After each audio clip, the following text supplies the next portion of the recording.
and welcome to I Can't Believe This Got Greenlit, a show where we discuss movies from our childhood, our nostalgia from watching them as kids, how they got made, and our experiences rewatching them as adults. I'm one of your hosts, Nick Warner, and joining me as always, Matthew Pelton. Hello! Who seems very excited to be here. Can you tell I'm pumped? Did like a giant, like a stretch back. Dude, I look like, I don't know if you had like a Ferris Bueller poster growing up. No, I didn't. But... No, it's a common, we all did. It's a common experience. Every single person did.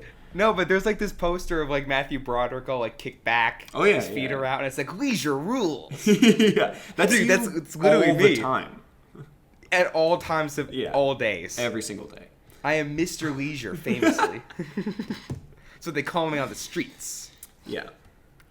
Did you know that was actually my nickname in middle school, Mr. Leisure? Mr. Leisure? That's amazing. Yeah, that's why I had to go to a private school. It's a long story, but just okay. don't look it up. Just don't look it up. Okay. Oh, jeez.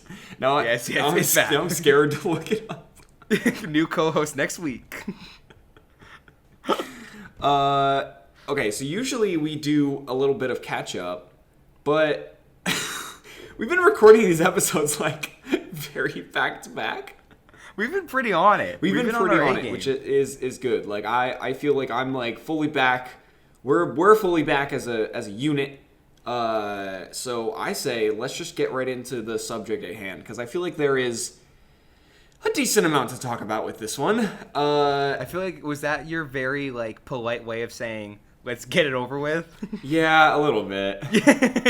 Because let's just do this so we can get to like Monster House. Spoiler alert. Well, yes, that's next episode of Greenlit is going to be Monster House. Spoiler alert. Sorry. So, but getting into it, we're talking today about the 2002 film, the year I was born. Ice Age. Loser. Yeah, I know. So young, dude. So much life you haven't lived yet. I know, it's crazy. Also, like, as of the recording of this, my birthday's in 3 days, which is super exciting. That's true. Yeah. Well, listen, as someone who's like, sorry, I didn't mean to cut you off, but I am your elder, so well, yes, of course. As someone who is much older and like wiser than you, right? And I just like lived a lot more life. I was technically, you could argue, alive for 9/11. Okay, all right. If you just ever need like advice or something like that, like Mr. Leisure's your guy. All right, yeah, no, that's good to know. Yeah, just you're welcome. You're welcome. You didn't say. I know you meant it though. You didn't say it, but we know. Thanks. Anyways, so okay, well, so Ice Age. Before we get into childhood stories, I do want to say because we mentioned it recently. This was a very hard movie for me to get through. Yeah, you told me a little bit about this, but I don't know fully what happened on your end. So, really quick, basically what happened is Maddie and I were watching the movie, but we were watching together, which doesn't normally happen for Greenlit. Okay. I usually just watch by myself because then I'm like able to pause it if I need to, take notes, like whatever. And we had like cruised through like our normal YouTube subscriptions. We're like, all right, we're out of videos to watch. Let's watch Ice Age because this is the next episode. No more stalling. Yeah, exactly. So we start watching, and I'm like, okay, I'm going to get up and grab my computer after, like, the first half an hour. And it's a simple movie. It's only an hour and a half. Like, it seems pretty straightforward. Yeah. So, like, I was like, okay, I'm going to remember what happens. Get 30 minutes in. I'm like, I'll wait an hour. This is pretty easy to follow. An hour goes by, and I'm like, all right, at this point, I'm not going to, get up and get my computer. And also, I completely forgot every single thing that just happened. Like, as it was happening, it was just leaving my brain. As soon as it was entering, it was leaving. So what I had to do today in prep for this episode was rewatch the movie. Oof. Like look at a synopsis, scene by scene, because I was like, none of this is comprehending. And then... So you watched it twice, and it still didn't stick? Dude, I watched it an hour ago, and I'm worried about talking about this movie. What happened to you? I don't know. Something about I think crazy. Maybe it's because it's really simple. Like they get the baby, they travel, they return the baby, the movie ends. And maybe because it's like literally like 3 things happen in the movie. And that's it. But I don't know. Something about it. I just like again, maybe I was like tired when I watched it the first time. I had a lot going on today, so maybe that was it too. Like I'm not exactly sure. Sure, you got a lot on the brain. Yeah, but man, this movie did not stick whatsoever. Like, I mean, Going into... Well, okay. I'll let you do your childhood stories first because you picked the movie this week. Okay, so the only reason I picked Ice Age... Yeah. Is, again, we said this on the show, but we have, like, a big, beautiful Greenlit list of, like, all movies that we want to cover. Yeah. And it just somehow keeps expanding. Mm-hmm. Even though the argument just mathematically doesn't make sense. No, it never shrinks. It never... We made a fucking dent in the thing. But we did Mart Bart Fart Bart. Right. Which I think was the last episode we did. It was RV, but yeah, sure. A month ago. Scratch that whole fucking story.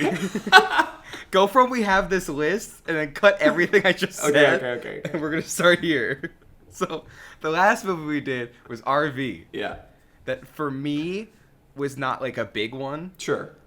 And I don't really hear RV being talked about a lot by people our age. Right. So I was like, hey, I won't even do one that's like a big Matthew Pelton one. I'll just do one that's like a big one in general. Sure.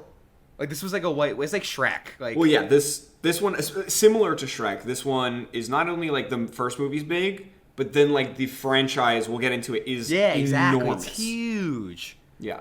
So it was one of those like, not let's get it over with because I didn't know if I was gonna like it or not. I mean, listen, I don't really like. I don't know if you know this, but like this episode, like I've really changed a lot in my all these years and decades of living, and right. I really have become Mr. Leisure. So like I don't really see flaws. Yeah, in you're movies kicking anymore. back. You're turning 55 this year. Okay, well, let's take that easy. But that's a little rude.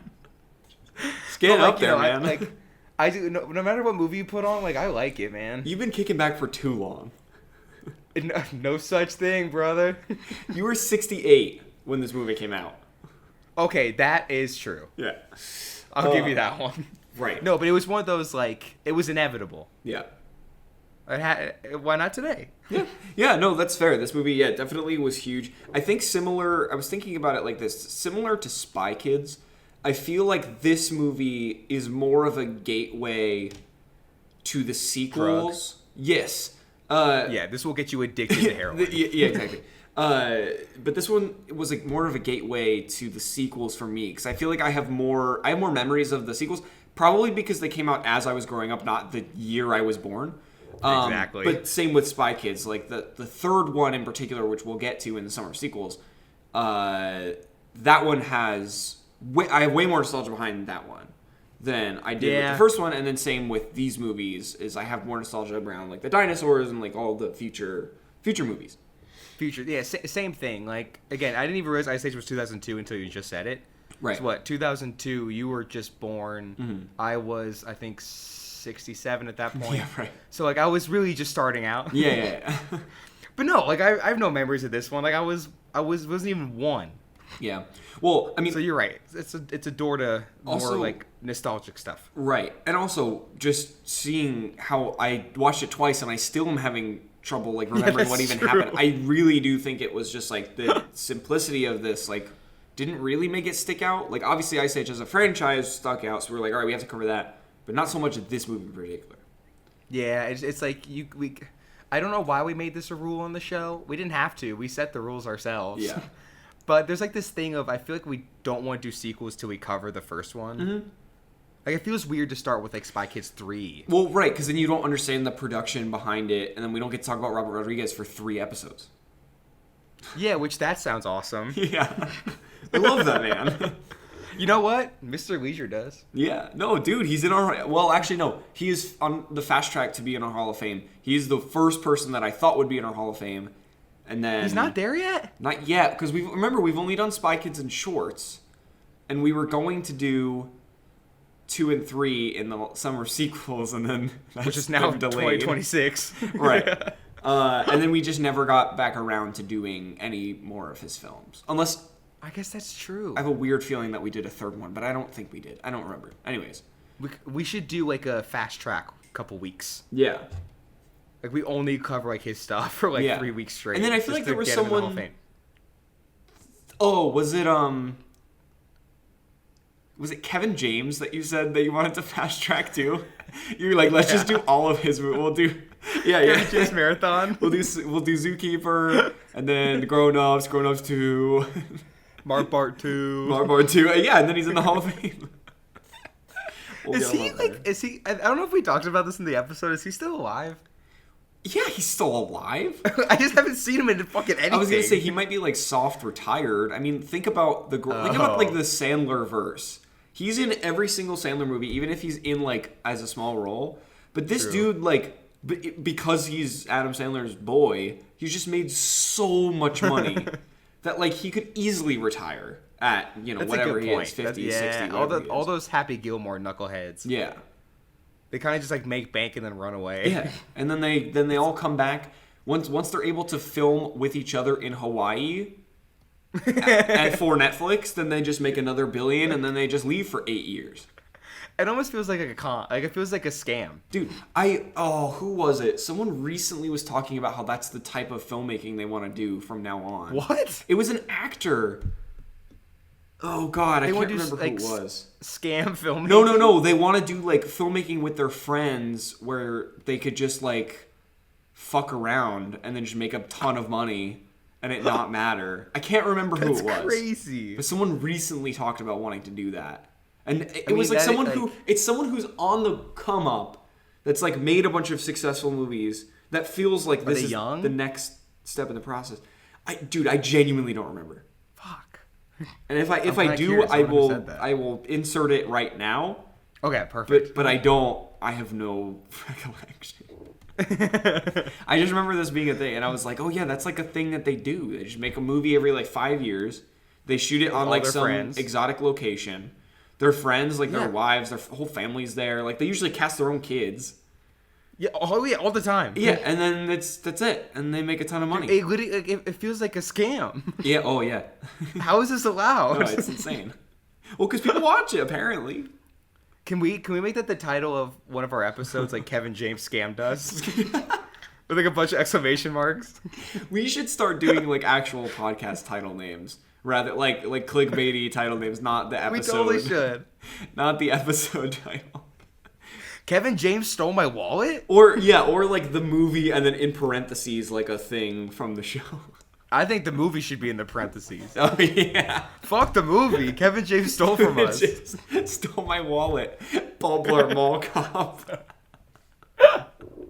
I love how, like, if you don't know Greenlit's a podcast, that kind of implies Paul Blart is the one that stole money from us. Like, if you don't know who Kevin James is, he's Paul Blart, by the way. Paul Blart stole it. The most, like, American hero of a guy stole our wallet. Kevin James hacked my bank account? Paul Blart, Mall Blart. Mall Blart. Dude, that episode will go down in history. Maddie and I were driving the other day, and she was like, so what's that Paul Blart Fart Bart episode? I was like, what? I forgot she was in the other room the whole episode. But anyway, so going into my childhood story. So this franchise kind of loomed very large for me as a kid. Again, growing up, it was like, I think I associated more with the sequels. But I specifically remember the McDonald's release. Not necessarily for this film. Oh, really? And we'll get to it with the other episode, like with the other movies.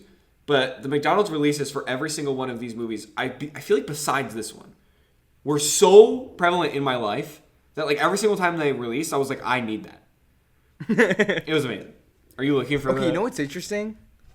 Yeah, I wanted to look it up because I feel like when we bring up like a restaurant tie-in, we usually like look it up and like say was it actually any good or not. The thing that's interesting is on Etsy they list an Ice Age 2002 McDonald's Happy Meal toys. It seems like they definitely had a McDonald's crossover. However, having said that, a lot of the ones I'm finding have characters that were not in the 2002 Ice Age movie. Right. So I think the lister, whoever's putting them on Etsy or eBay, is getting it confused with a different Ice Age movie. Yeah.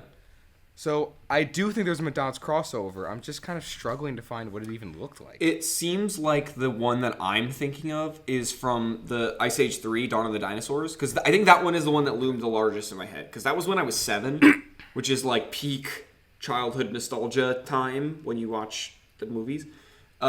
These things? Yes. Really? Dude, I wanted every single one of those. And I don't even remember which one I got. I honestly think I got Diego, and then I went back and I think I got the like albino dinosaur. He did. Yeah, and I loved it. And again, we'll probably bring that up again in that episode. But man, when I was thinking about Ice Age as a franchise, I was like, I miss those McDonald's toys so much. I don't think, because again, McDonald's toys has come up a lot on the show. I don't remember an Ice Age one. Yeah, that was one where it was like I had to have them. It was a big one. Yeah. Well, it's weird because your Ice Age is such a big franchise, but for some reason, before watching this one, obviously, I can't remember a single thing about any of the movies. Yeah. And I don't remember even, like, having watched them. Interesting. Like, at some point, obviously, like, Ice Age 4 and 5, I probably didn't. Yeah. I was doing, like, Breaking Bad and X2 Yeah, and right. Pornhub. But, Oh, Jesus. I was a rowdy little 10-year-old kid. God. But I don't know. Like, it's Ice Age happened. Yeah. It's like I went to a party and I blacked out and I can't remember a single thing about Sure. it. I know I went. Well, I was gonna say again, it might be because nothing happens in these movies, or because it's just like such a large franchise that it's just kind of lived in the zeitgeist. And you're like, Honestly, I have nostalgia yeah. about the like marketing. Maybe I don't even know. Like, it might just have been like commercials. But yeah, this I had a lot of McDonald's. I probably saw Diego in passing. Yeah, I was gonna say this is also like prime time Happy Meal era. Yeah, so sure. That's why like I was there on the first day and I was like, give me a Happy Meal because I'm excited about that alone. And then on top of that, I get like some of my favorite characters ever. This is amazing. Well, so okay, you know what's interesting? I've had this thought for like 2 years now. Oh, okay. Since we started this show. Yeah. Because McDonald's toys or like Burger King toys, all these crossover toys have come up so many times. Mm-hmm. And in both of our minds, it's peak Happy Meal time. Yeah. This is when they were super big. Right. Do we just not think they're big anymore because we're just not kids? Or is it truly not as big of a thing as it was? Feel like it's less big of a thing because of like technology. Right. People aren't also collecting toys as much anymore. I don't think. I'm not a kid. I don't know. Yeah, that's the thing. I am 78 years old. I know there's like the stereotype of like, oh, these iPad kids, but how much of that stereotype is true?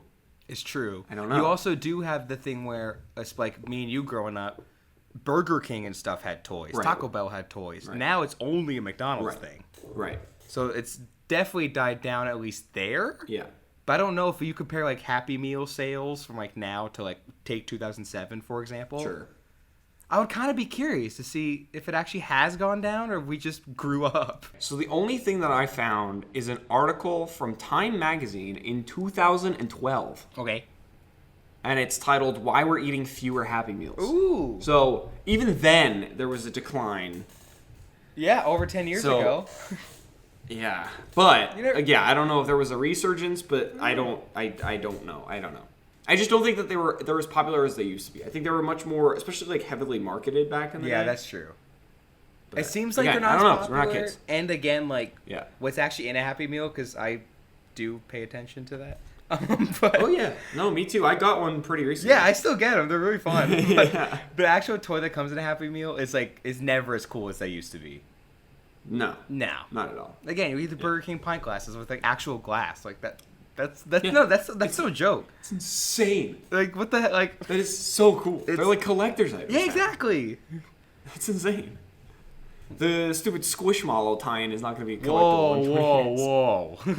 There's no need to rack on the Squishmallow tie-in, okay? Okay, going into the production of this film. So this film was directed by a guy named Chris Wedge. Now, does that name sound familiar at all? Besides it being a really unfortunate last name, no. Yeah, he is the director of Robots. Oh, no way! 2005, yes. So this movie was written by Michael Berg, not Patrick. I read that completely wrong. Let me retake that because his name's literally Peter. It's not Patrick. This movie is written by Michael Berg, Peter Ackerman, and Michael J. Wilson. Now, I list all three of them because we're all writers, but most notably, Michael J. Wilson also has a story by credit and was one of the writers on Shark Tale. Oh, so we have a lot of Greenlit crossover. Yeah. No. Okay. Go ahead. No, I was just gonna say if I know you should probably edit this out because we're kind of giving final thoughts. But you have those 3 movies, Robots, Shark Tale, and this one. Mm-hmm. How would you rank them? Well, I didn't like any of them. They're all bad. Robots was good-ish. I think Robots would be 1. I think Shark Tale and Ice Age are tied. I don't know. They're all mush. No, Shark Tale? Dude, Shark Tale rocks. No. Don't even. Angelina Jolie. Don't even get me started. All right. Okay? Outside of that. It was a good episode. Listen, we keep talking about Angelina Jolie. I'm just wearing underwear right now. I'm going to have to change. Oh my god. All right. I'm editing this. So, this movie was edited by a guy named John Williams. Carnichan. Okay, I'm going to go with that. Cardigan. I should know how to pronounce his name because he's a very, very, very famous editor, especially in animation. He is the editor of many, many, many animated films, including The Little Mermaid, Oh. The Lion King, Whoa. Beauty and the Beast, Holy shit. and now we stoop down to our level, Robots, Greenlit level. and The Simpsons movie, among so many others. Like, I could have gone on forever. You know what I love about this show? It Huge just animation dawned on me. If you're What? listening to these like fantastic films, right? You look at some of the best animated films of all time. Those first 3 are always going to be on the list. Yeah. And I'm like, God, you'll never see a show like that on Greenlit. I'm like, you want to know how I know? We just said we never do sequels first. The one exception being Lion King 1.5. Oh my god, you're right. We couldn't even do the original. No, Lion King is not even worthy of this show. No, we can't disgrace a movie like Or that. I guess Like, our show isn't worthy of that. Yeah, I don't know. I don't know which one is better. I'm not sure. Either way, it's an insult to somebody. Yeah. If we cover Lion King. I'm glad you realized that because that is insane. Lion King. I guess maybe you could argue. Well, I guess no, it's not really a sequel though. I was gonna say Batman and Robin. Oh, that's no, like you a- could just argue like a that's a sequel. That is known spin-off. as the 4th one. Yeah. It's like it's not it's a sequel to the 3rd one, which is a sequel to the 2nd one, which is a sequel to the 1st one, which was a remake of the. Right. I don't know. It's something. But anyways, the music of this film was done by David Newman, another very, very famous person in the industry, especially, well, I guess animation and live action. But Okay. he's done movies such as Frankenweenie, which we will cover eventually. Yep. Bill and Ted's Excellent Adventure, which I think he's done all of them. Oh, really? Yeah, I'm just going to list a ton of movies. So, The Sandlot, The Nutty Professor, Daddy Daycare, which I think we'll cover, The Cat in the Hat, which we did cover. Uh-oh. Scooby-Doo, which we will cover, and many, many, many, many, many more, which is awesome. The budget for this film. Now, here is where it gets interesting. So the budget for this film was $59 million. I was gonna ask if I could guess. Okay. Well, no. The more interesting part is the gross of the movie. Wait, before you say the gross, and where it falls in like the overall like for the year. can we take it from the top and say the budget of this movie? Yeah. Okay. Okay. So the budget for this movie. Wait, let me guess. 59 million. Okay. Dude, how did you get that? Dude, I'm a genius, dude. Let's go. That is insane. That's you know what? It's all those years of living, man. It's all that wisdom. Yeah, exactly. Do you want to guess how much it grossed? Well, it's Just gotta- this movie. Yeah, it's got to be a shitload. Though, I will say, this is also 2002, so if it didn't do super great, you had DVD sales. Yes. So if it's 59 million, which I knew off the top of my head, and we didn't retake it, I'm going to go a little big and say like 220 million box office only. 383 Oh my million God. worldwide box office only. I don't have the numbers on home media. Ah, damn. I will say that for the home media release, it was initially released in November of 2002. But then they did another release in 2005, which was to promote the sequels and also their next film in Blue Sky, Robots. Oh, no way. So they released a DVD basically promoting Robots. Oh, shout out Ron Mita. After the film. Yeah. So do you want to guess in 2002 where this movie ranked in all of the movies for the year worldwide? No, I don't want to guess. Okay. No.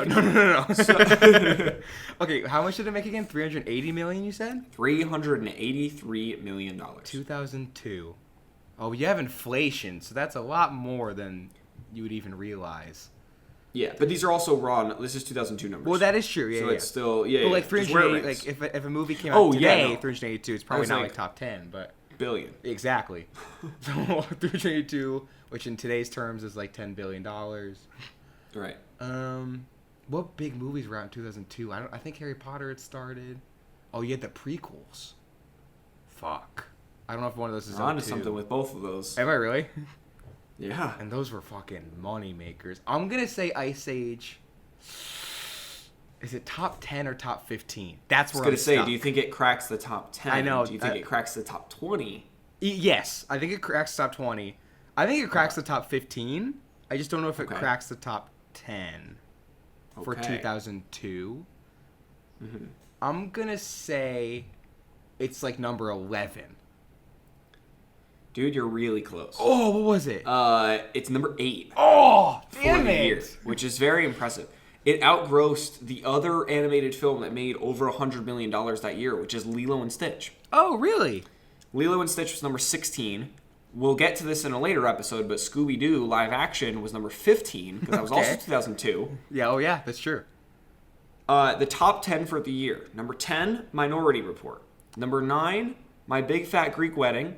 Number 8, Ice Age. Number 7, Signs. Number 6, Die Another Day, which I don't think I've ever heard of. Is that not a James Bond movie? It might be. I think it is. Number 5, Men in Black 2. Oh, that makes sense. Number 4, Star Wars Episode 2, Attack of the Clones. Knew it. Number 3, Spider-Man. Oh, fuck. I forgot Spider-Man? God damn it. Hang on, I had to reload the website. Okay. Number 2, Harry Potter and the Chamber of Secrets. Boom. And number 1, which grossed $923 million in the year 2002, The Lord of the Rings, The Two Towers. The fucking Lord of the Rings. But it's insane because Star Wars did 645, Spider-Man did 821, and Harry Potter did 878. Those are all probably with inflation like $2 billion easily each. Yeah, that's like it's insane. Lord of the Rings would have like made records 3 if it came out. Yeah, like that's insane. Dude, it was absolutely crazy. Lord of the goddamn Rings, that's crazy. And also a note about the franchise as a whole. I'm going to give you another guess as to how much money this franchise grossed in total as a franchise across everything. I'm going to say over $1 billion. Over $1 billion, yes. Was I right? Oh, yeah, over $1 billion. Okay. I'm going to narrow it down. Yeah, because it's a big franchise. There's toys. There's probably some stupid Netflix original show. I think there's like 4 or 5 movies. So you're looking over $1 billion. It's not over $2 billion. There's no way. Right. And I doubt it's even over 1.5. Okay. So I'm going to go like 1.2 billion. Okay. You were not as close Damn as it. previous guesses. $6 billion. What the fuck? Who the fuck is watching this much Ice Age? I think it also has to do with like the tie-ins, the home releases, the fact that it's on Disney Plus now, like the whole everything across everything. They had a video game at one point. They did? Like dude, this thing is huge. $6 billion worth? $6 billion.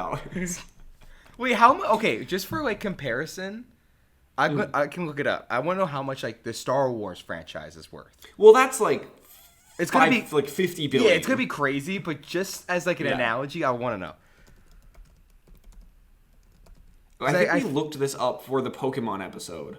Did we? Of like what the highest grossing franchises are of all time. Star Wars is $70 billion.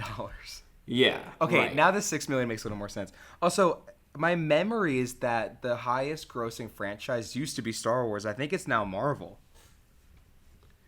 Highest grossing franchise is Pokemon. Oh, I'll go fuck myself. At $98.9 billion. Because you got to remember, there's the card games, there's the figures, there's the TV show, there's the video games. There's so much. There's the movies. Yeah. And the movies came out once a year, which we'll get to future episodes with those sequels. But, oh my god, yeah. Mickey Mouse and Friends, number 2, 61 billion. Makes Winnie sense. the Pooh, 48 billion. Star Wars, 46 billion. Disney Princesses, 45 billion. Barbie, 36 billion. Wizarding World, 34 billion. MCU, 34 billion. There you go. And then you go all the way down to Good old Ice Age. 6 billion Ice Age. Only 6 billion? Losers. Only 6. Dude, that's it? Only 6 billion is absolutely insane. Also, it comes in $100 million over the Shrek franchise. Really? Which is insane. Ice Age is worth more than the Shrek franchise. Or it's grossed more. Yes. That's Yes. outrageous. That shouldn't be accepted. Also, Ice Age has grossed more than the Scooby-Doo franchise. What? The Yu-Gi-Oh franchise. The Avatar franchise. Okay, I will say, with Scooby-Doo, that makes a little more sense, only because after Scooby-Doo 2 Monsters Unleashed, you haven't had a lot of big blockbuster Scooby-Doo movies. Right. You had, like, Scoob, but I don't think that did very well. Sure. So, like, first, when you say, like, it's done more in Scooby-Doo, that seems ludicrous, but the more you think about it, Yeah. I guess. They shouldn't have made more in Shrek. That's ridiculous. Yeah, that's insane. Also, The Simpsons, 4.9 billion. I thought it would have been more. Same, actually.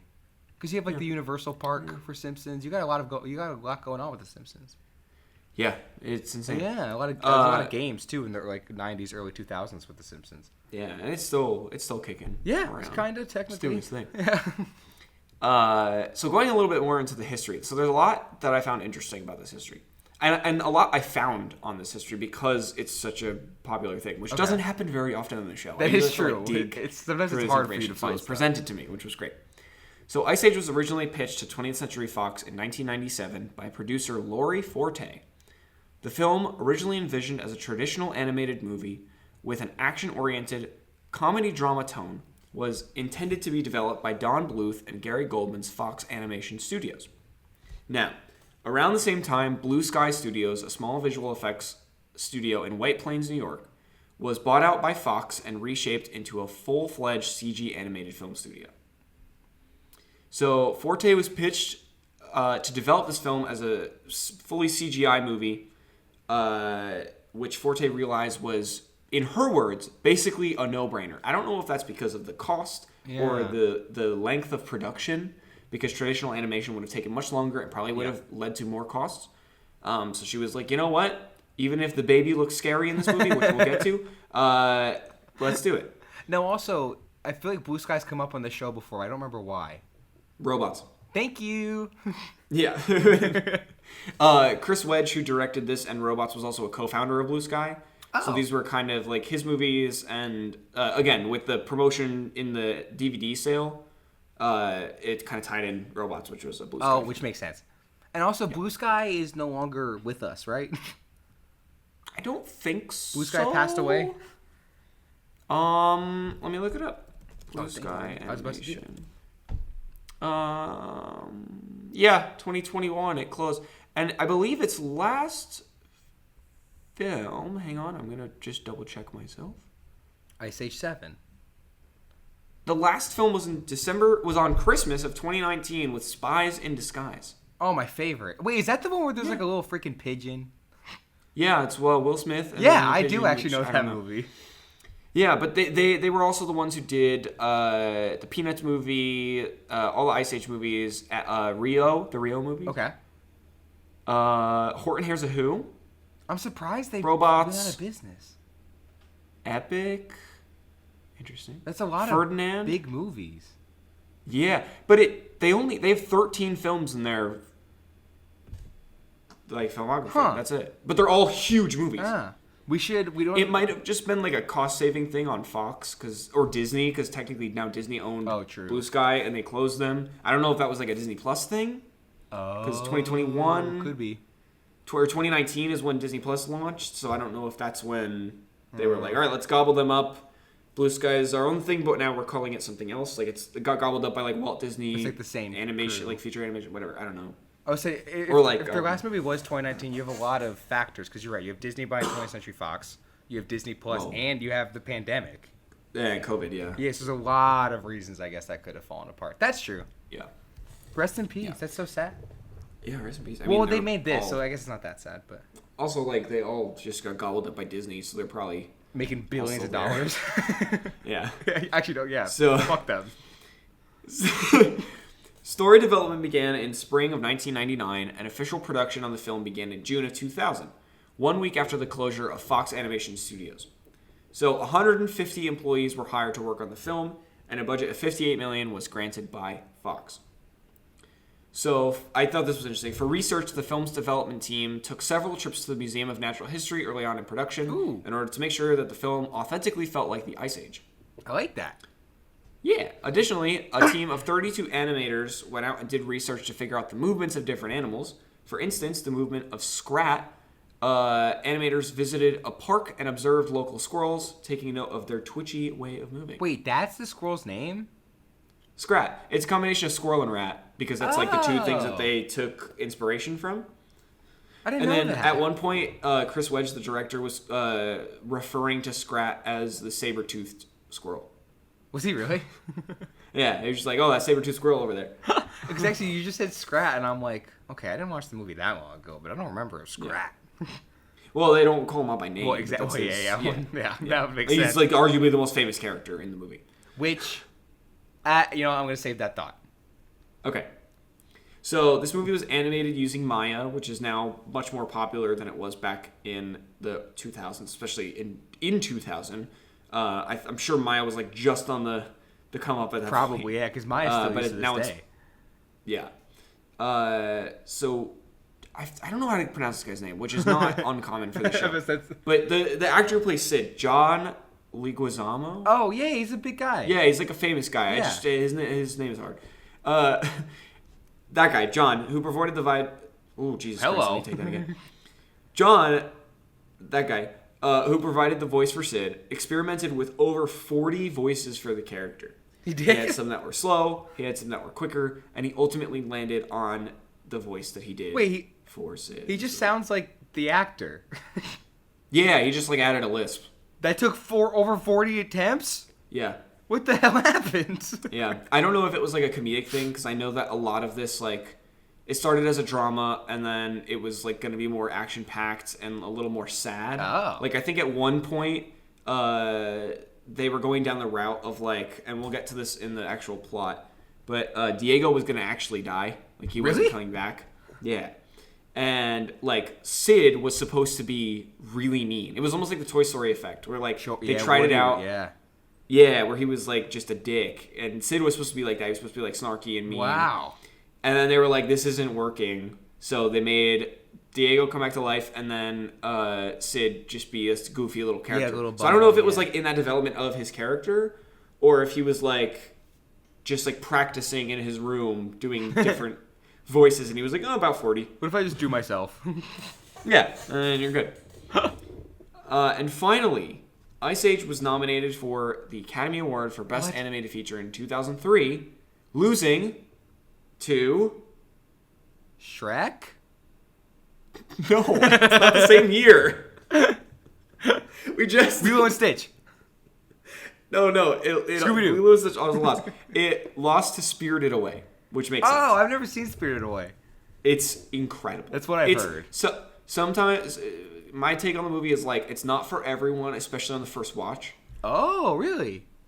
Because it's very like if you watch all of Hayao Miyazaki's films, like they all have the same feeling. It's like nostalgia, childhood. Like there's no technology in the movies. They're very beautiful. The score is like absolute. It's some of the best scores I've ever heard in my life. And it's all the same guy, which is cool. I knew that. Yeah. But you watch them and they all kind of give you the same vibe. Like you feel free. You want to travel. Like all this stuff. This one, it's like very weird. Like it's a very weird film until the end when like everything is like, oh my god, this is like the greatest thing ever. There's like, but like 90% of the movie is you're like, okay, when is this gonna kick in? Also, I think watching it and knowing that it's supposed to be like the best animated film like ever, also kind of takes it down. Set the bar so high. Yeah, because like you can't say that about any movie, and then because then you find flaws. Yeah. But I watched it, and the first time I watched it, I was like, okay, I understand. By the end, I was like, I get it. Like it's like a journey of a child becoming like a an adult. Like, it was really cool. You know what though? Mammoth. Do I need to say more? Just Mammoth, period. Should have won. Is there Sure. a Mammoth in Spirited Away? No. Yeah, no, I know. That's fair. You know what? Here's an idea. I'm gonna pitch you an idea. You ready? Yeah. Buckle the fuck up. I'm about to blow your mind. Okay. What if? Thank you. There's a little psychedelic toad moment there. That's beautiful. What if, moving forward, if you get nominated for an Oscar, you win? You just all of them. Huh. You wanna know why I say that? Okay. Because listen. I don't know if you have caught on to it, but leisure rules, man. Yeah, dude, you're kicking back like in the video. I'm like right half now. asleep. There's no need for the competition, man. Just give out awards to everyone. Right, dude. It's 6:30 where you are right now. I've had a long day. Okay. Even Mr. Leisure gets tired. So just win. That's it. Yeah, just win. If you're not win. Also, I want people to know, because we don't do videos anymore. It's coming soon. Don't worry. But if right now we're on a Zoom, and not only am I sitting on the ground fully slouched, I also have no lights on, and it's getting darker. Yeah, I was gonna say it looks later there than it is here. It does. So it's like I'm slowly just becoming like a black void for Nick. Yeah. By the end of this, you won't be able to see me at all. No, not at all. Not at all. Especially seeing as how we have another hour. Uh-oh. Yeah, but also for the record, for the Greenlit record, which we do keep. This is a time capsule. Yes. One of my major goals, and I think it's kind of ramped up since we went to Emerson and since I really got into like film production and all this stuff. One of my true goals is obviously not only to win an Oscar, but to win an Oscar for animation. I've always wanted to be a part of that group to win for animation. And obviously nominated would be great, but like one of my true, like I want to make like a feature-length film that gets released in theaters. That's one. I've always wanted to like develop media for a theme park, which I'm now accomplishing as we speak, and then also win an Oscar. And that Oscar, if it could be for animation, that'd be great. It'd be great. It's either way, it's going to be through Quaywood. Yeah. So keep exactly. your eyes open. QuaywoodProductions.com. And I'll probably be directing it. QuaywoodProductions.com. Well, yeah, that is unless you're absolutely lounging next to the set. There's nothing wrong with the director just relaxing. No, unless he has to direct the film. You know what? We should do another take, but let's just move on. All right. I you like that Walton Goggins Southern charm. Yeah, right.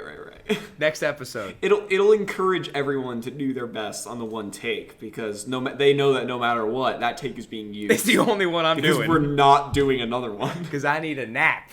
We're not wasting any time. Nope. None of my set. Not because we're on a tight schedule, just because you have a nap schedule. Of course I do. I'm Mr. Leisure. Yeah, you're just chilling. Dude, I think next episode Okay. I'm gonna try a southern accent. Just to keep whole the episode? just to keep you guys on your toes.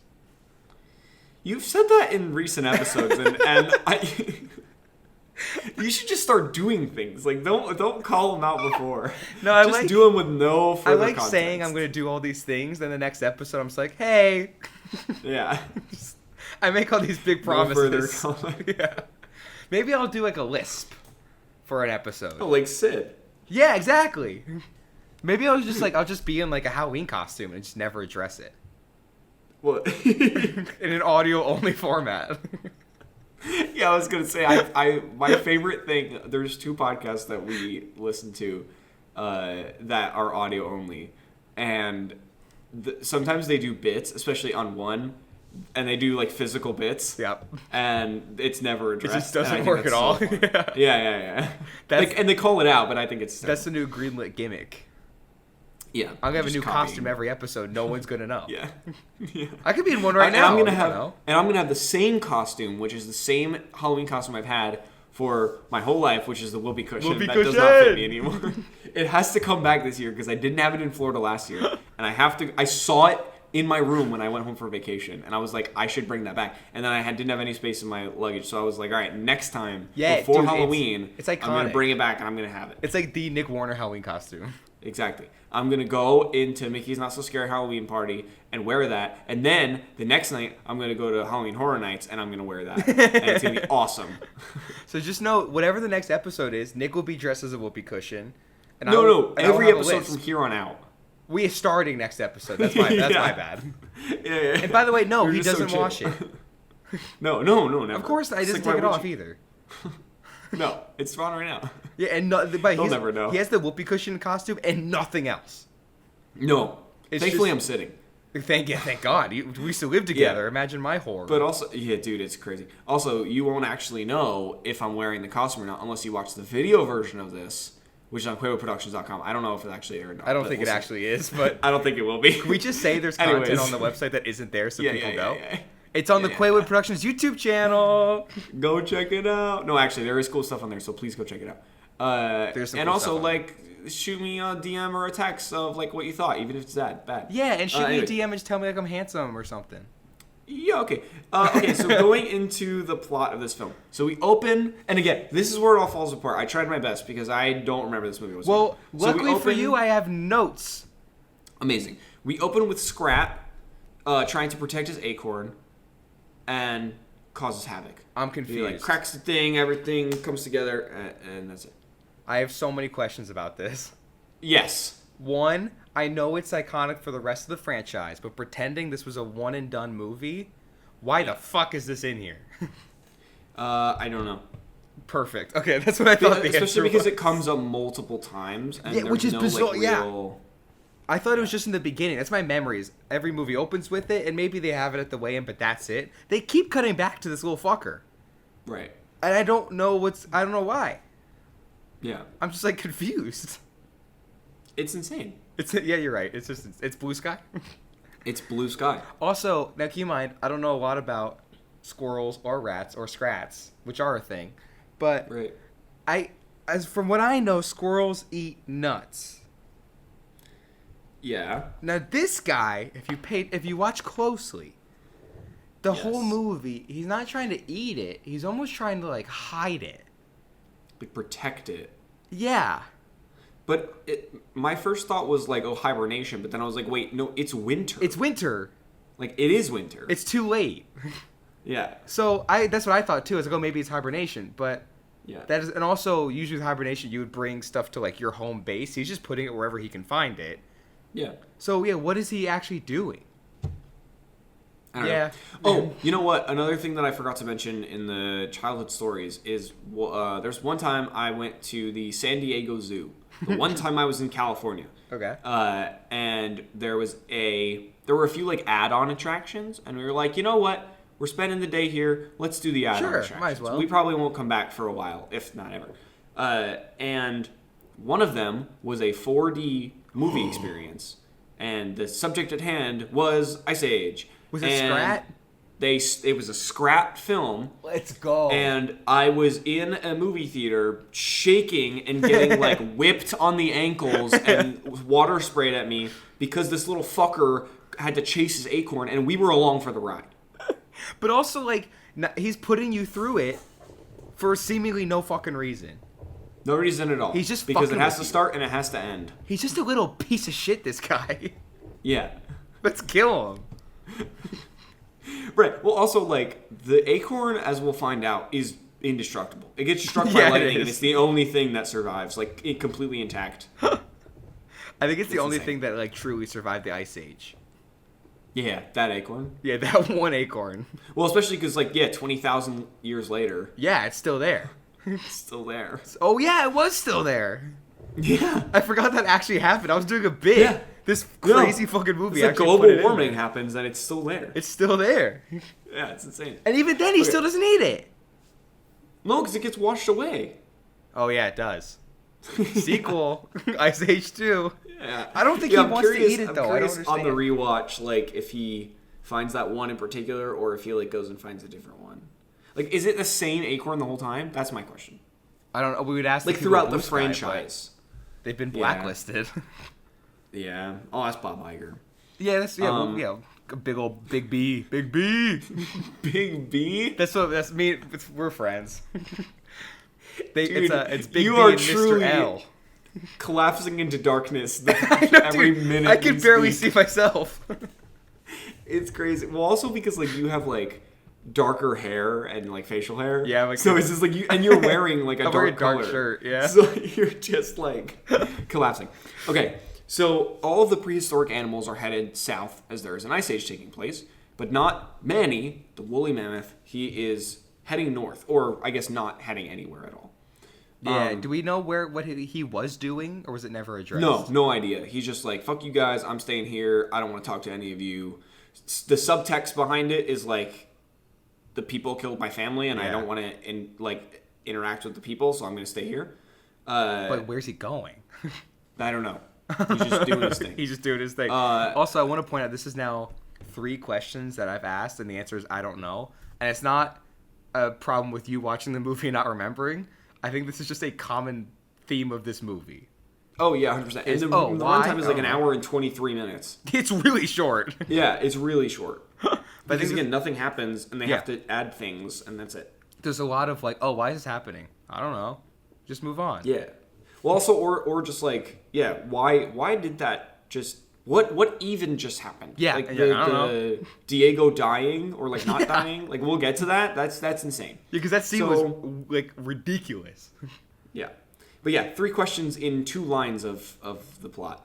Uh-oh. So Sid the Sloth, with a lisp, is left behind by his family, and he is attacked by 2 rhinos. When Manny saves him, and not because he wanted to save Sid, but because he says he doesn't like when other animals or humans or whatever kill for sport. Again, subtext, his family, we find that out later. Sid, begs Manny to stay with him. He's like, I don't want to get eaten. And Manny doesn't want to do anything with the guy. Like, he's like, I don't want to talk to you anymore. Now also, this Leave is me alone. like, I hate you. This is where I don't know if it's like my biggest problem, but one of my biggest things of Ice Age started coming up. Okay. Is a question for you, because it happened on this show. Okay. When was the last time me and you covered a movie where there's one large character, physically large, that wants to be left alone, and one smaller character that is really loud and annoying and wants to stay by their side? Open season. No, not. It's Shrek. It's just Shrek. Yeah. But it's also open season. Well, it is also open season, but I was thinking of a better movie than open season. Yeah. Actually, that even proves my point more. I was gonna say, is that what you were getting at? Is like you don't like these types of movies? Well, it's such a common trope. Oh, sure. And also, coming off of Keep It Secret, Shrek was a while ago, but Shrek is really good. Yeah. So it's like too good. It's too good. So like, if you're gonna do the plot of Shrek, you're setting the bar high. Mm-hmm. You can't fuck that up. Right. So when you have this movie, it's no Shrek. I'll tell you that. Yeah. So I'm like, I just want to watch Shrek right now. Right. And when you're trying to give like more lore, like with like Lord Farquaad and like the kingdom and all that stuff, but when it's a squirrel rat that's trying to save an acorn, it doesn't even connect to anything at all. Yeah. Yeah. Like, at least Lord Farquaad and stuff is part of the actual plot of Shrek. Sure, but like even like the humans in this like have no speaking lines. Yeah, which ends up being a joke. Yeah. Also, well, okay, I had a thought about that, though I was too lazy to look it up. I was like, I took notes. Sure. I did my part. Okay. I'm Mr. Leisure. Yeah. Back in the Ice Age, I don't think they were Homo sapiens at that point, but did they speak English? Did they speak at all? Was there any language? I don't know if it was like proper English or proper like language, but I'm sure they had a way of communicating. Well, I'm sure. Yeah, for sure. Yeah. But I know, like, I don't know if it was like traditional English. Yeah, I don't know. Because to be fair, I don't really know a lot about our own evolutionary history. But yeah, like, I don't know. My first thought was like, okay, think back to Spaceship Earth, because that whole ride like takes you through like the entire evolution of humanity, and the first like scene in the ride is like them like humans fighting a woolly mammoth. Oh, really? Yeah, and then you move into like cave paintings, but there's nothing about language. And then you learn about language, but it's like about how like the Phoenicians like transcribed all of like the English and like let everyone like communicate with each other and created an alphabet, and that's all I remember. Because also, like, okay, this could be a dumb question. Not for you, but for people at home, they're probably screaming at us right now. But, like, did Homo neanderthals have any verbal form of communication? Were Homo neanderthals the ones that were around during the Ice Age? And if they did have a form of verbal communication, was it any modern language that's still used today? Obviously, it's probably been changed since, but is there still even, like, any replicas of it? Maybe this movie's brilliant. Yeah, maybe.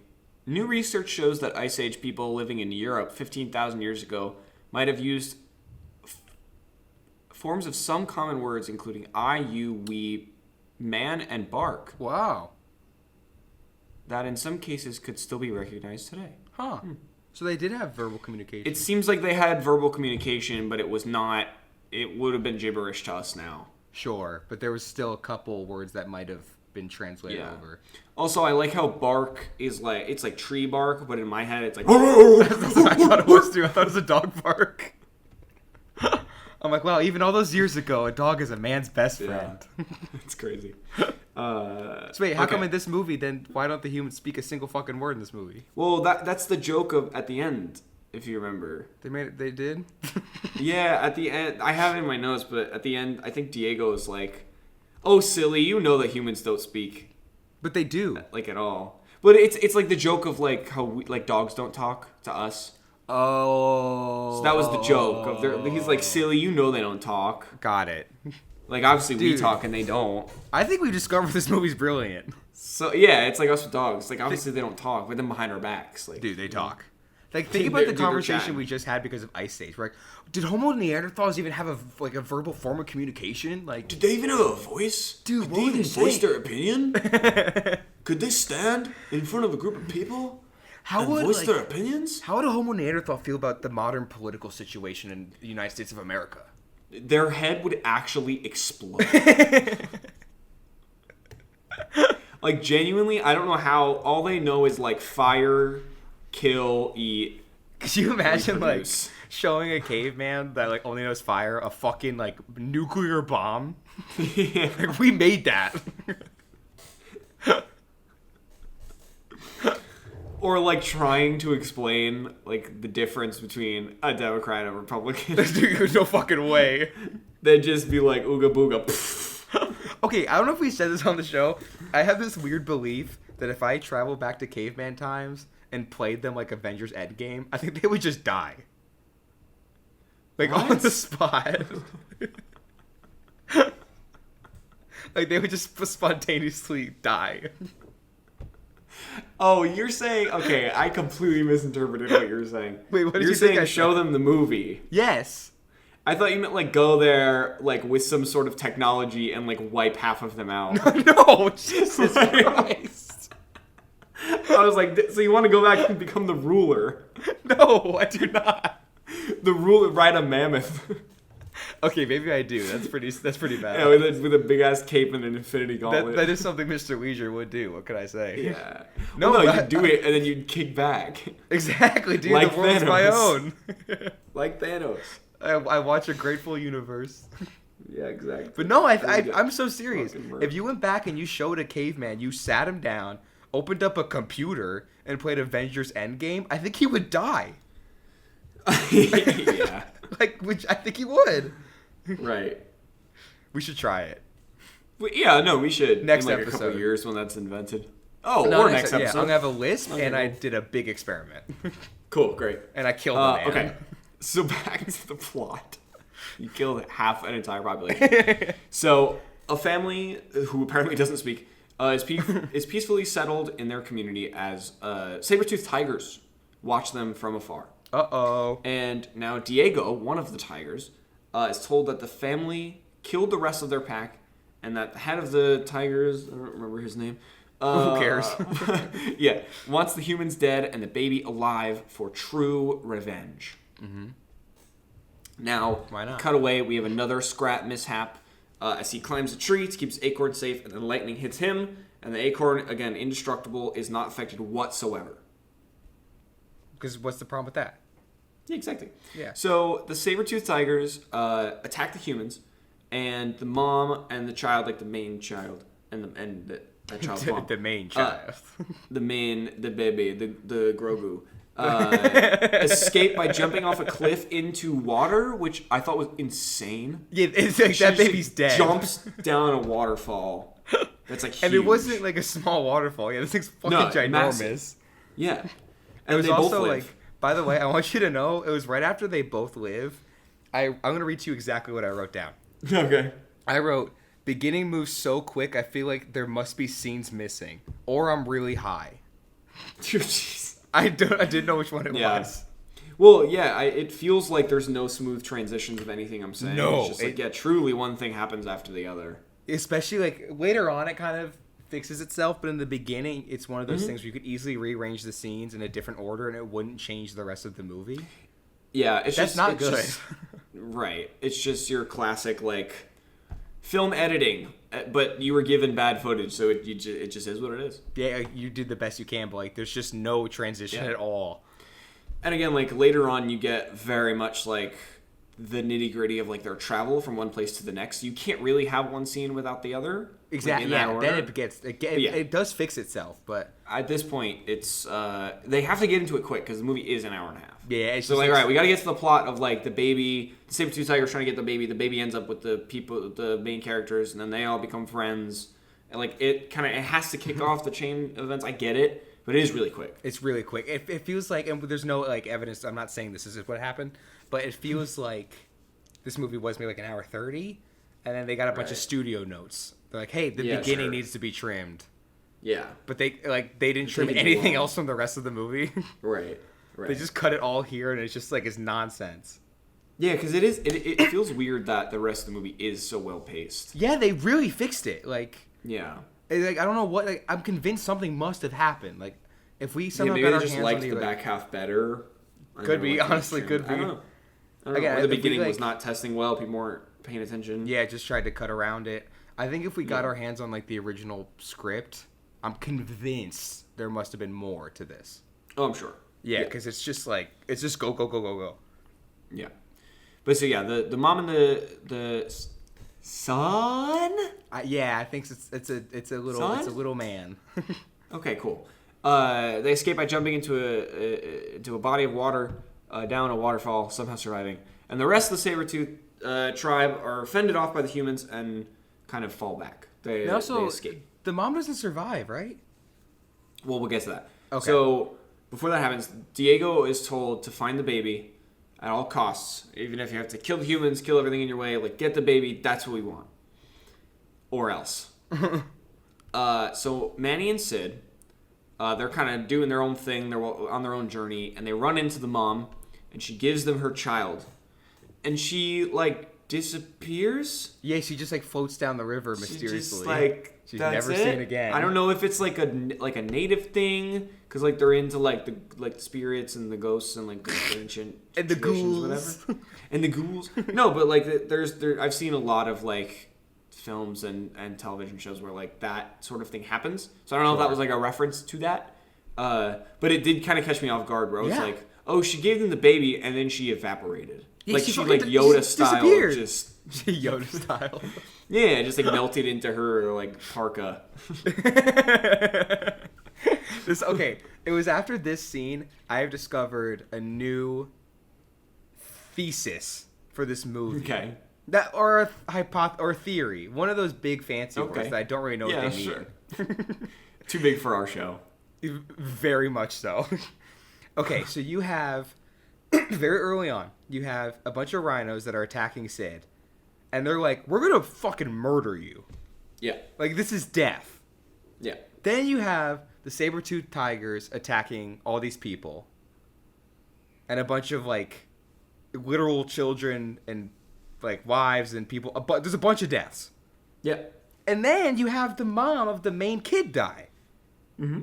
And then on top of that, holy shit, you also have the woolly mammoth's whole family also brutally got murdered as his backstory.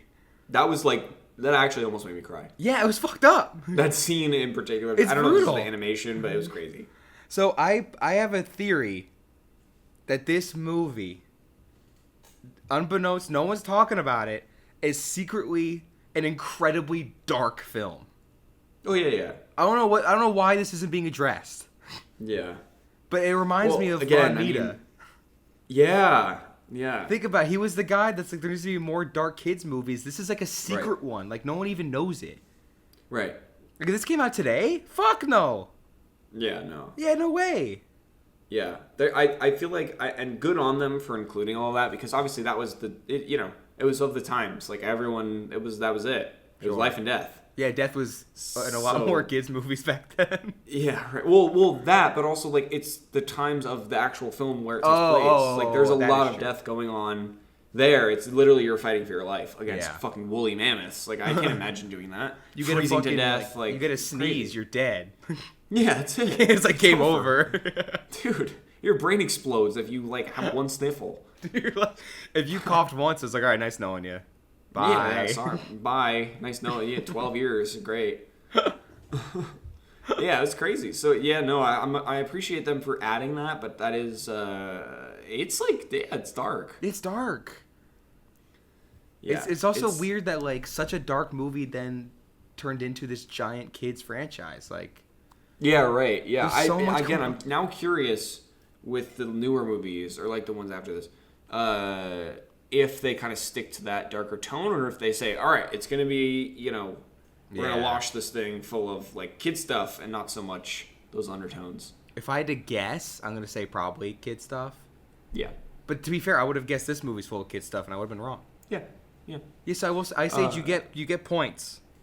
Yeah. Not a lot. You got to give them credit where it's due. Yeah, exactly. Plus you get 10 points. Yes. You know what? 10 points to Gryffindor. We're changing Greenlit. There's now a point system. Oh, cool. Okay. Every movie gets points. Do we now have to go back for, like, 49 episodes now? Yes. And associate points to certain things? And also, like, what are the points? How many is given for each category? Like, what? Yes. Okay, great. I will probably be the one to establish that. Correct. So, she gives them her child, and then she evaporates. And then Diego finds them, and he says that he's a friend, just trying to get the baby back to its family. And Manny is, like, weary of that. He's like, I don't trust you. You're a freaking saber-tooth tiger. You're going to kill us. But that's also the goal of Manny and Sid, is to get this baby back to the tribe. Yeah. So they're like, all right. I kind of forgot. Why do they care so much? I don't know, because, like, the mom doesn't say anything to them. But I truly do think it was, like, Manny was like, I need to get this baby off my chest, but also I don't want it to die because of what happened to my baby. I want to point out, it happened again. There's another I don't know. There's another I don't know. Well, it's not I don't know because I wasn't paying attention. No, I'm not ragging on you for it. Yeah. It's the movie's fault. Yeah. There's just another, like, just go with it. Yeah. So this is where it kind of gets to, like, they're traveling for, like, an hour, so not much happens. Not much. It's honestly, like, I feel like we talk so much about the beginning of this movie, and it's like, all right, we have, like, an hour left of the movie, and I feel like if you're listening to this podcast, there's probably, like, 5 minutes left of this episode. Yeah. Because there's nothing that happens. No, we'll drag it on. I kind of, we'll get to it. So, Diego tries to steal the baby in the night, one night, but fails as he hears rustling. What? Diego tries to steal the baby in the night, one night, at night. Yeah, at night, one night. But he fails as he hears rustling, which ends up being some of his tribe. And he convinces them that he's going to bring the baby and a mammoth, not just the baby. Right. So he's like, trust me, give me a little bit more time, and I'll bring you more than what you initially wanted. Yeah. To prove myself. So Diego then shows his group a shortcut, which is going to lead them to the saber-tooth tigers and not to the humans. So he's still kind of on this, like, bad guy path. Yeah. For now. But I wonder where this is going. So again, a lot of stuff happens in between, but also nothing happens. So another key scene, they get to a cave, they find paintings of a mammoth with a wife and a kid, and we realize, in one of the saddest scenes in the movies, arguably one of my favorite scenes in the movies, that the humans took his wife and kid away from Manny. Arguably, they probably died. They probably got killed. Yeah, I would assume so. Most likely. But they definitely were separated, and he has not seen them since, which is why he's been kind of a grump and why he kind of looks out for the little guy, you could say, even if he's not necessarily happy about it. I will say, to be honest, I don't have a lot of notes left, only because there's just not a lot going on in this movie. Yeah. But for the cave painting scene specifically, I put, like, this is truly, easily the best scene in this whole movie. Yeah. It's not even close. I also really like the animation style. Yeah. With the cave paintings and the it's a very cool way stop motion. It's cool to tell a story like that. Yeah. It's a fun time. Also, I will say... not a fun time, but... No, but it's like the one scene where it's like, oh, this really stands out in like a pretty meh movie.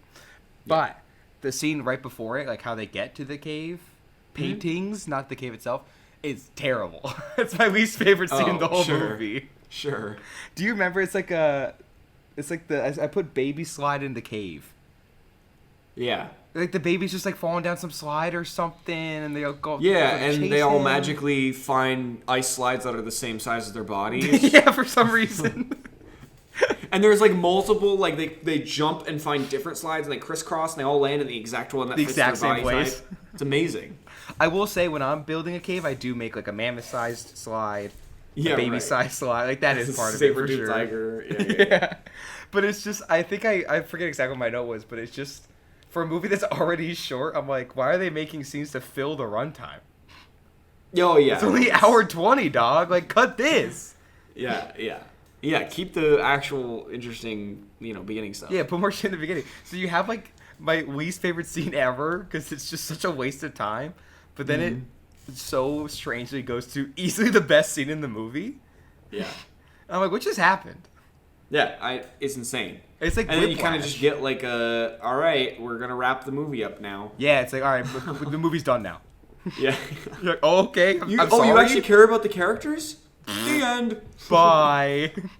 Have a good one. I feel like I did something wrong. Oh, you're having a good time? Peekaboo. Fuck you. Yeah, credits. You're like, whoa, wait.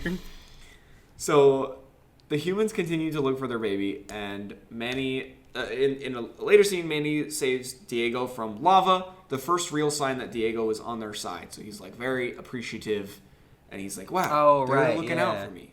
This is a real family. We also see that Manny is starting to like the baby, and considers the four of them his newfound family. Like, he's really having a good time at this point. Also, I want to just quickly, sorry, I don't mean to interrupt you. No. That is famously what I do on this show, though. Is, again, we're not going to have visuals for this show, but at this point, you can just see, like, my teeth glowing, and that's about it. Yeah. Like a faint reflection of the monitor on your skin. Yeah. Like, that's it. Everything else fully is disappeared. Completely black. I just see, like, a big, beautiful Nick, and then I kind of freak myself out occasionally. I just see, like, my fingers creep into the screen. I'm like, oh! Who is that?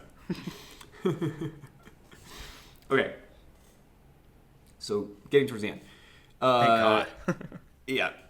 They almost make it to the bottom of Half Peak, which is where the saber-tooth tigers are, like, setting up camp to ambush them. And Diego confesses he set them up, but that his heart is in a different place now, and they can actually trust him to get out of there. Yeah. Initially, Manny's like, oh, you son of a bitch. But then he's like, oh, shit, like, you're our only way out. So we have to figure something out together. Like we're in this situation now. We gotta get out. Could you imagine that was the actual line of dialogue? Oh, you son of a bitch! Oh, you son of a bitch! So they set up a diversion, which also you find out that Sid is an absolute legend of skiing and snowboarding. Oh yeah, this dude is just cruising. It's the one thing he's decent at. It was so impressive. I was blown away. And Diego fights his people, his pack, his people, with some help from Manny. And this is the part where I got confused, right? So Diego gets knocked out, and then Manny's kind of backed into a corner, and then Diego magically gets back up, and then he jumps in front of the other saber-tooth tiger as he's trying to like go for the kill, and then did he like get clawed? Like, you don't actually see what happens to him. No, you don't. You just see that like he gets knocked over, and then it's implied that he's dead. Yeah, so I didn't think he was dead, to be honest. I thought he just like, got headbutted initially when I watched it with Maddie. I did rewatching it, I was like, okay, he probably got clawed, but you don't actually get to see the clawing. Maybe it's because it's a kids movie, but like, well, yeah, like I remember I didn't watch it a second. I'm about to say the first time I watched it, like there will ever be a second time, but. No, I watched it twice. I don't know why, but I was watching the scene, and you're right. Like after the next couple of scenes, like he's just not in them, and they're like, "Oh, rest in peace." I'm like, "Wait, yeah, when did that happen?" They moved on, and I know it's again because it's like the Ice Age, and they're like, "Oh, people, animals die, whatever. Yeah. Like it is what it is." But yeah, they kind of move on from that pretty quickly. They're like, "All right, I guess he's dead. We got to bring the baby to the." I'm like, when did that happen? Yeah.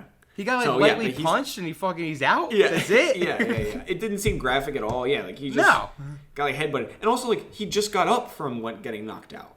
So like get up again, man. Like he got knocked out again. Either show us or explain it, or I don't know.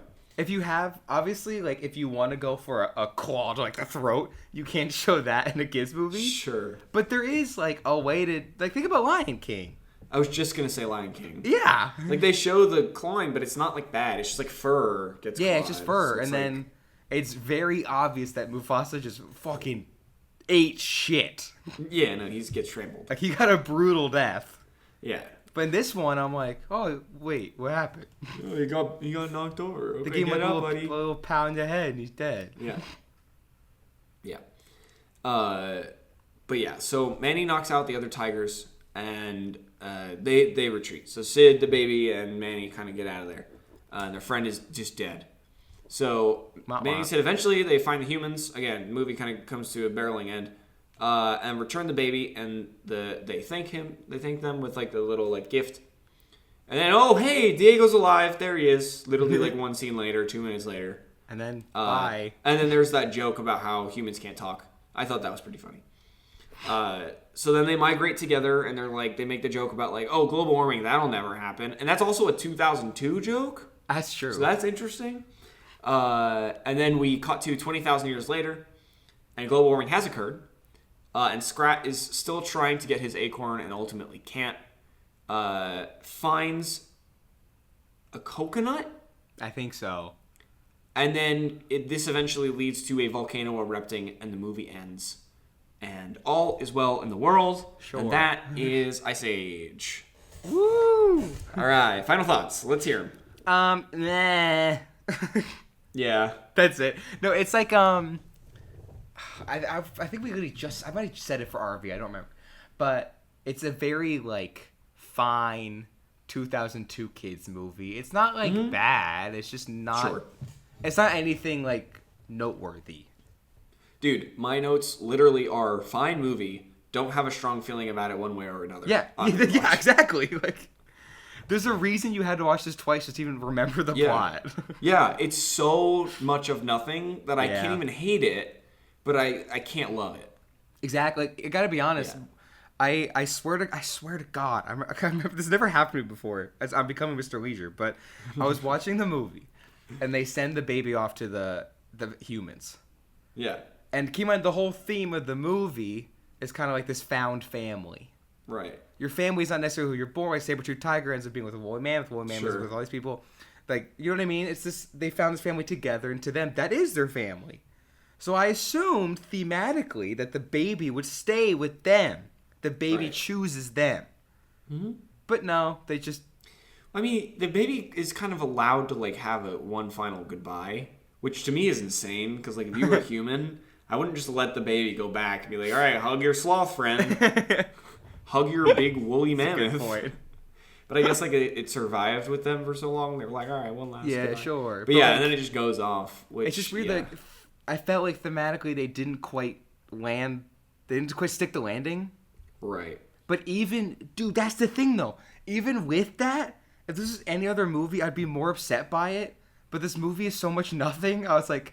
I caught it in my head, and I'm like, whatever. Yeah. Who cares? Like, yeah, the movie ended. Yeah. The movie was in its full swing not 3 minutes ago, and now it's over. Exactly. You got one good scene, then like, all right, we're done. Yeah. Okay, we're out. And then my actual last thought was the baby looked weird. I know I mentioned it earlier. Yeah, the baby looked very weird. Yeah, the like giant cheeks, and I know like babies have like famously chubby cheeks, but like, come on. Maya can do better than that, even though it's 2002. The baby freaked me out. No, the baby. I thought the baby would be like a cute, like you said, Grogu. I was expecting that. Like, oh, he's gonna be the cute character. No, he's fucking terrifying. It freaked me out. It's like He's classic freaky early as hell. 2000s like CG animation. It was horrible. I didn't like it. Like the adults were a similar thing where I was like, okay, the human, like obviously you can get away with the animals. The animals were fine. Well, yeah. But the humans, like, yeah, they looked weird. But the baby, I was like, oh. Yeah, the baby was the worst one. Yeah, that was scary. Okay, one final thought on Ice Age. Here we go. I can't believe this got greenlit. So that's it. Thank you all for listening. Please, I was gonna just do the literal outro for WCB. For blank check. I was gonna say please remember to rate, review, and subscribe. Which I guess please do that. Go check out QuaywoodProductions.com for all of our stuff.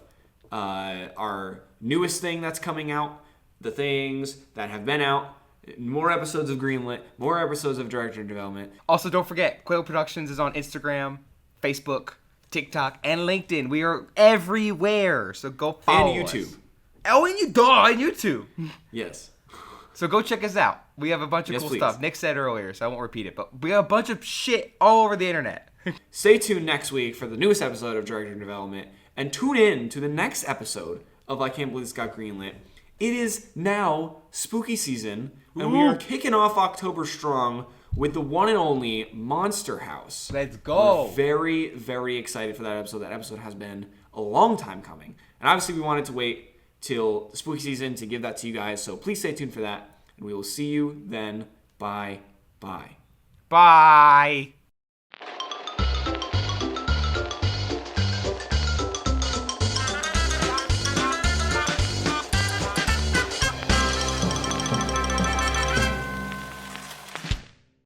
This has been a Quaywood audio production.